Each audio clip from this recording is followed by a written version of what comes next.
Joining me now is one of our national security experts, David Pine, on, what's going on with Venezuela. As you know, President Trump over the weekend declared the airspace should be closed to everybody. Traffickers, drug dealers, the whole nine yards. I don't know what's coming. And then we have supposedly a bipartisan investigation into Secretary of War Pete Hegseth. Apparently, he sent out an order that nobody was to survive any of these narco-terrorist boat, bombings. There's a lot of controversy about that today. Many people weighing in. We'll get to that, all of that, with David Pine of dpine.substack.com. David, welcome back to the broadcast. Thanks for being with us. Here we are, December 1st. Can you believe it? This year went fast. Hey, Brandon, thanks for having me on. Yes, this year has gone fast, and the national security updates continue with every passing day. War on the horizon, apparently. Yeah. Well, here's one of your tweets today. Russia is wanting to turn Trump's planned invasion of Marxist Venezuela into a Latin America Vietnam, costing tens of thousands of U.S. casualties over a multi-year period in response to the U.S. war against Russia and Ukraine. Will Trump stumble into Russia's trap? What are your thoughts there? I mean, do we have any word as far as Wall Street Journal, I think, was reporting that maybe Russia was going to back out, not support Maduro? What are you hearing tonight? Russia's absolutely going to back Maduro. They have sent a Russian colonel general whose previous commands include commanding a group of forces, I think, in the Ukraine war. I think he's also been a Russian special operations forces commander, Spetsnaz commander. So he's in charge of essentially ensuring that the Venezuelan military is trained in counterinsurgency warfare. That if the U.S. or President Trump sends tens of thousands or even over 100,000 troops to occupy and invade Venezuela, that they'll incur heavy casualties over an extended period of time if they remain so. And they've deployed it. I think he has 150 to 200 additional Russian military trainers. They may be Wagner Group, or they could be Spetsnaz trainers to train the Venezuelan military to incur maximum casualties on U.S. forces. Now, is Maduro negotiating anything here to try to save his own hide? Yeah, there have been active negotiations ongoing at a lower level with the Maduro regime and the Trump administration. But there's also, I think, as according to a New York Post article, that there's been a direct call between Maduro and Trump, and Maduro offered to leave power in exchange for full amnesty for himself and all of his regime officials, as well as him retaining control of the Venezuelan military. Kind of a deal that we saw with in Nicaragua with Daniel Ortega, in which Daniel Ortega, of course, the communist president of Nicaragua at the time, allowed for free elections in 1990, while the Sandinistas retained full control of the Nicaraguan military. But President Trump, he rejected both of those proposals. He said he would not allow Maduro to remain as an army commander or to receive full amnesty for all of his officials, only for himself and his own family. So that deal was rejected. So that deal was rejected. Okay. So if you had to guess, what's coming? Well, I mean, we've seen 30% of U.S. Navy ships deployed, along with our most powerful aircraft carrier, and several amphibious warfare ships, amphibious assault ships, landing ships, about 10,000 Marines, I think. A full Marine Expeditionary Unit has been deployed. I think those are division-sized. So we do have a substantial amount of forces, certainly not sufficient troops to overthrow the Maduro regime. I think it would require a force at least 5 to 10 times what we have there in terms of ground troops. But we could see airstrikes. I mean, there's been a substantial U.S. military buildup in Puerto Rico with a lot of F-35s, strike fighters, as well as more troops and Patriot air defenses. So we are gearing up for war with Venezuela, and it's I would be surprised if we didn't see military action, and that would likely begin with airstrikes, of course, on Venezuela. Any time frame you have? Well, the inside story I had was that it was going to begin, I think, a week or two ago, and we didn't see that. So, as we discussed, I think on one of your previous shows, the arrival of the USS Gerald Ford was supposedly going to herald the beginning of U.S. military operations against Venezuela. But this is on Trump's timetable. I do think that he does want to avoid war. He wants Maduro to leave power, but on his terms, not Maduro's. So those negotiations may continue. I think Trump may have an internal deadline. He certainly hasn't shared that with us or with anyone that I'm aware of. But he likely does have a timetable, and that's I would guess that's end of year. So I would expect if Maduro doesn't go quietly or some deal isn't reached, then we'd likely see U.S. military action after Christmas, possibly after New Year's Day. Okay. Here's another one by you tonight. Reports indicate Secretary of War Hegseth may have ordered the commission of war crimes. You say this needs to be investigated.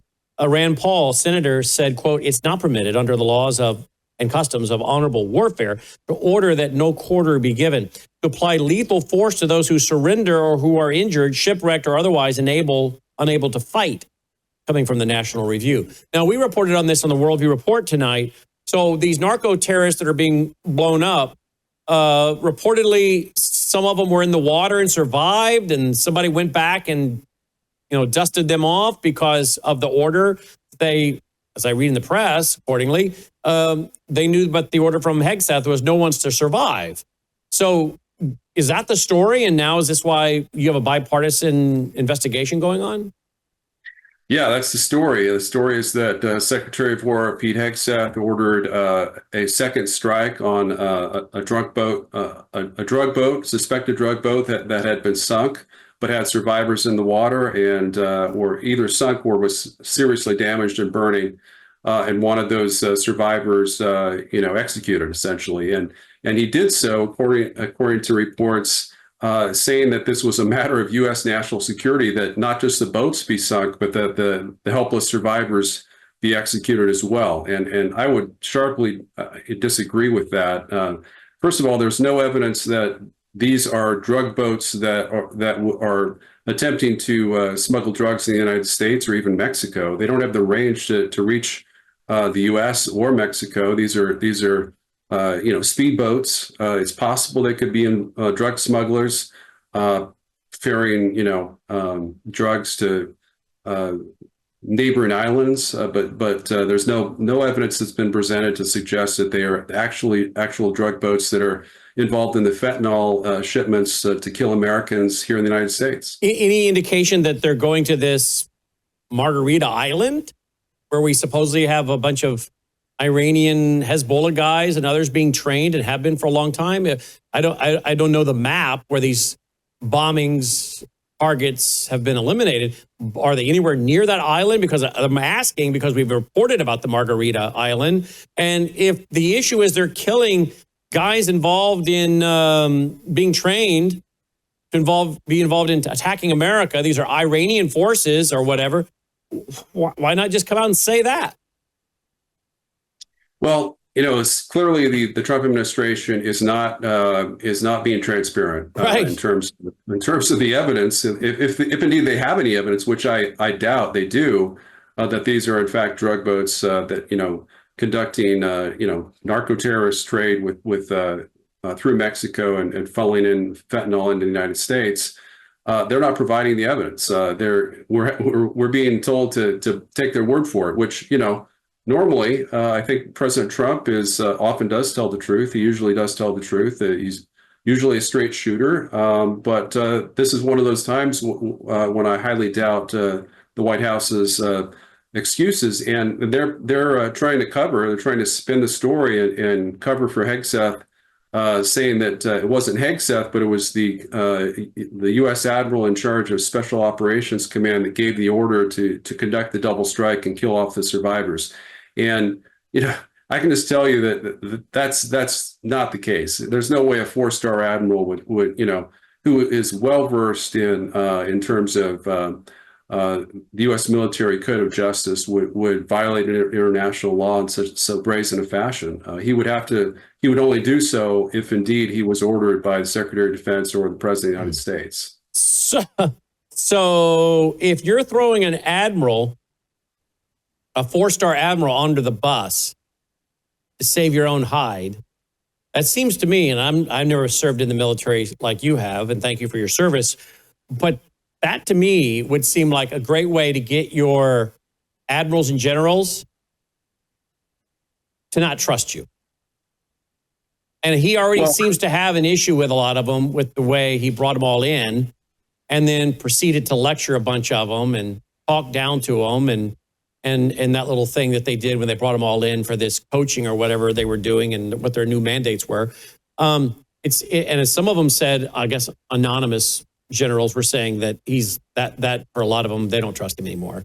So is Pete Hegseth and his team trying to get the generals not to trust him, or is Pete being set up? Because there seems to be some kind of goal here, from what I can tell, to cause there to be massive dissensions in the rank, right? We have a reported website here. Well, not just a reported website, but we supposedly have billboards. Did you go to Airborne just to pull security force? Security for ICE? ? And it's got this website, something about, is this what you signed up for.org. And now we know we have what are being called the seditious six, saying don't follow unconstitutional or illegal orders. Then this happens. Is Hegseth doing this, or is he being trapped? People around him are giving him bad advice in order to cause there to be dissension in the ranks and turn the military upon itself. Well, I don't think Hegseth bears responsibility for ordering, troops to, move against, the illegal immigrants in our country. I think that's a President Trump directive. So I wouldn't lay the blame for him. No, I want to make sure I'm not naming that as his fault. I don't know who that is, but I'm saying you seem to have groups, outside groups, that are trying to create this dissension in the military by putting up these kind of billboards. And then we have the seditious six. So we have, it seems like, I don't want, if you want to call it a color revolution, an attempt to get the military to go against the administration, to turn against the administration. So whoever is this outside group doing this, the seditious six, as they're being called, saying what they're saying. Now this with Hegseth, in other words, is Hegseth, is he not even the one that threw the admiral under the bus? Was someone in the inner circle or around him or in the Pentagon doing this? And again, in other words, is there snakes in the tall grass trying to create problems for this administration and this Pentagon, all the way down to trying to get the military to not respect the command or the administration itself? Well, certainly, we know there's been a lot of seditious deep staters in and out of the Trump administration. Obviously, General Milley, he had an infamous, I call him the biggest traitor since Benedict Arnold. I think he was more of a traitor than Benedict Arnold because he actually, tried to usurp the president's nuclear command authority and organize a potential military coup against the democratically elected president of the United States. And I would argue reelected, but of course, there wasn't. That's not the way the courts, saw the 2020 election. But the seditious six, this is certainly just a continuing deep state Democrat effort to undermine the U.S. military and weaken us from within and weaken the Trump administration. And I strongly oppose all their efforts to do so. With regards to Pete Hegseth, this order to essentially kill off the survivors is entirely in character for his previous successful attempts to get Trump to release U.S. war criminals who had been accused credibly accused of committing war crimes in Iraq and Afghanistan against civilians and surrendered soldiers, essentially enemy soldiers and insurgents. And Hegseth was basically saying that let's cover up all the U.S. war crimes and call the war criminals heroes. I mean, we know there are war criminals that admitted, here in the U.S. military, that committed war crimes. And the difference between World War II and today is, during World War II, we promoted them as heroes and elected even one of them president, General Eisenhower. But under the U.S. Code of Military Justice, we imprison them. And that's exactly what we should do as a moral Christian country. And Hegseth's order, I think that it's quite likely. In fact, I'd be surprised if it wasn't Hegseth that gave that order. And the White House is clearly trying to cover it up. Carolyn Leavitt is the one who said it was the Special Operations Forces commander, the four-star admiral in question.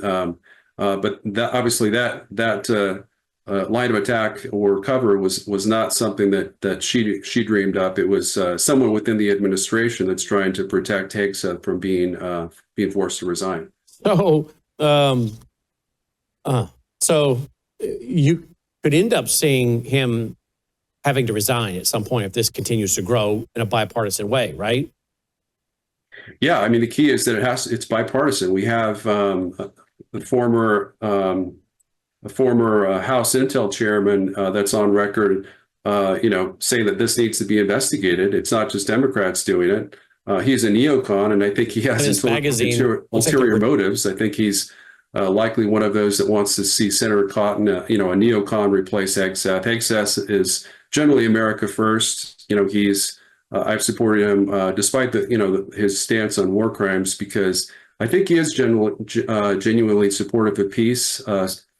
Probably not with Maduro. I think he probably supports going to war with Venezuela, but I think he genuinely wants to see the war in Ukraine ended. I think he opposed the reportedly the U.S. Strikes on Iran's nuclear production facilities. Again, there may be ulterior motives, but it's you can see that Hegseth is kind of losing credibility, not just with the military and our top generals and admirals and military commanders, but also increasingly with Republican members of Congress. And here's this website, notwhatyousiguedupfor.org. I want us to look at it. Notwhatyousiguedupfor.org. You saw the billboard. You have questions. You're not alone. Be first. Here are proactive steps you can take to reduce risk. Be sure to access resources from a personal device, not a military or government computer, email account, phone, or Wi-Fi network. Use an encrypted Proton Mail email account. Use the Signal app for encrypted text and calls. Use a virtual private network. And then there you go. So, there is clearly a concerted effort, and I don't know what NGOs, if any, are behind this, but there clearly looks like a full court press to get involved in politicizing the military, creating dissension in the ranks, creating a problem at a time when we are facing an awful lot of very, very serious hotspots around the globe, not to mention in our own homeland and our own borders. I mean, this is not good. Yeah, members of one of the members of the seditious six, I think it was Senator Slotkin. I'm not sure if I'm pronouncing her name correctly, but she's the former CIA officer that was elected to the Senate. She was asked, what illegal orders has President Trump ordered our military to commit? And she said, well, there's no evidence of any illegal orders to date. Well, what's the purpose of their call for U.S. military officers and enlisted men to oppose illegal orders if no illegal orders have even been issued according to their own knowledge? I mean, this is clearly a seditious an attempt to sow dissension in the ranks, and it needs to be called out. No. All right. dpine.substack.com, dpine.substack.com. You can also follow him on X. His handle on X is America at America First Con, at America First Con, dpine.substack.com. As always, David, thank you for your national security updates. Thanks so much, Brandon. David Pine checking in tonight. Glad he's with us, aren't you? We'll be right back after this short break. News is moving faster than ever, and so are we. Worldview Tube brings you 24/7 live stream coverage and now real-time alerts when it matters most. Once you have the Worldview Tube app installed, exit the app and navigate your way to Settings. In Settings, locate the tab labeled Notifications. Select the Notifications tab. Scroll down until you locate the Worldview Tube app icon. Select the tab, and here you can turn on and customize your notification experience for the Worldview Tube app. News doesn't wait, and neither should you. Turn on push notifications to stay informed. Every headline, as it happens,